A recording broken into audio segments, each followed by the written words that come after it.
Aphrodisiacs don't work. Yeah, just like pheromones. Aphrodisiacs, which are typically foods or substances, are believed to stimulate sexual desire or enhance sexual performance.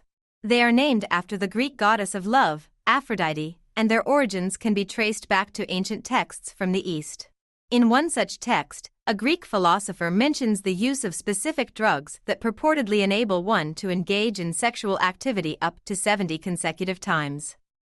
Based on the description provided, it appears that aphrodisiacs may not be any more effective than other unproven treatments like horoscopes and homeopathy. Despite their questionable efficacy, the use of aphrodisiacs has a long history, with people hoping that these miracle pills or foods could solve their problems related to sexual desire or performance. However, it's important to note that there is no scientific evidence to support the effectiveness of aphrodisiacs, and any claims about their benefits should be approached with skepticism. In modern times, certain substances such as pheromones, essential oils, and specific foods and drinks are still commonly believed to be aphrodisiacs. Many people have heard of the supposed potency-boosting effects of oysters or nuts for men, while foods like chocolate and avocado are often touted as strong aphrodisiacs for women. Other foods that are believed to impact libido include honey, garlic, parsley, ginger, seafood, carrots, raisins, and various other items. Despite their continued popularity, the effectiveness of these substances as aphrodisiacs remains scientifically unproven. Do you know what these products really have in common? They are useful and nothing more. The idea behind aphrodisiacs is that by consuming certain foods, you may experience an increase in sexual desire or performance.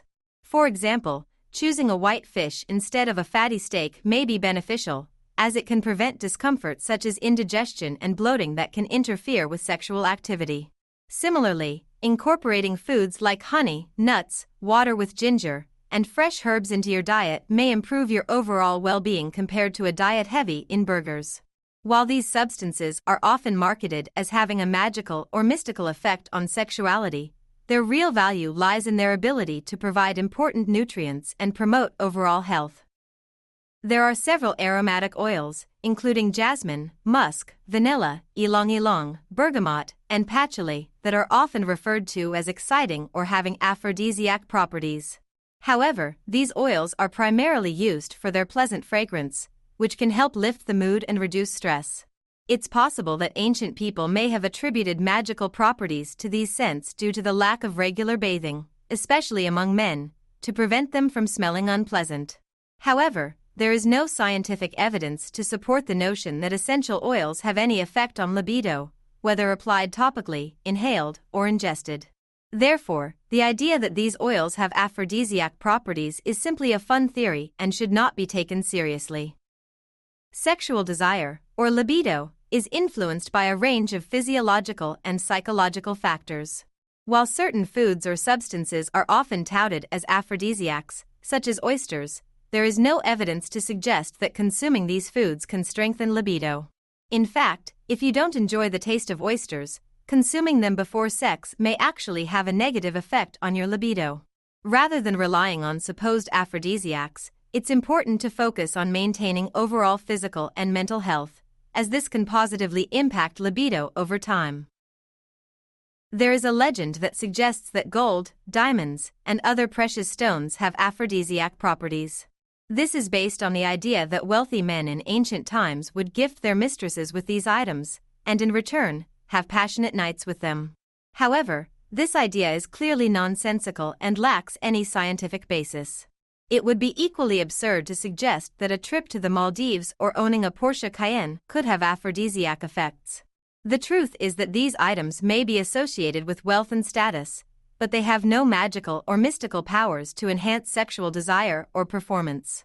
It's important to recognize that sexual desire and satisfaction are complex and multifaceted, and cannot be simply bought or acquired through material possessions.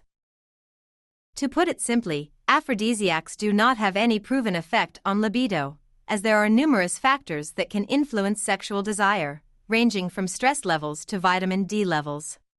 Everyone has their own individual preferences or aphrodisiacs. For instance, some people may be drawn to complex perfumes with coniferous notes, while others may be aroused by candlelight and music. Certain individuals may feel a rush of excitement at the sight of red underwear, while others may appreciate a home-cooked meal as a romantic gesture. Ultimately, what may be considered an aphrodisiac varies greatly from person to person. So, if you want to positively influence your partner's libido, it's important to pay attention to what arouses and pleases them. However, it's also crucial to display empathy, honesty, respect, and love towards them. By doing so, you can foster a strong emotional connection that can enhance the quality of your sexual experiences, which may even surpass the supposed benefits of aphrodisiacs like oysters. Ultimately, building a fulfilling and loving relationship goes far beyond any supposed magical properties of certain foods or materials.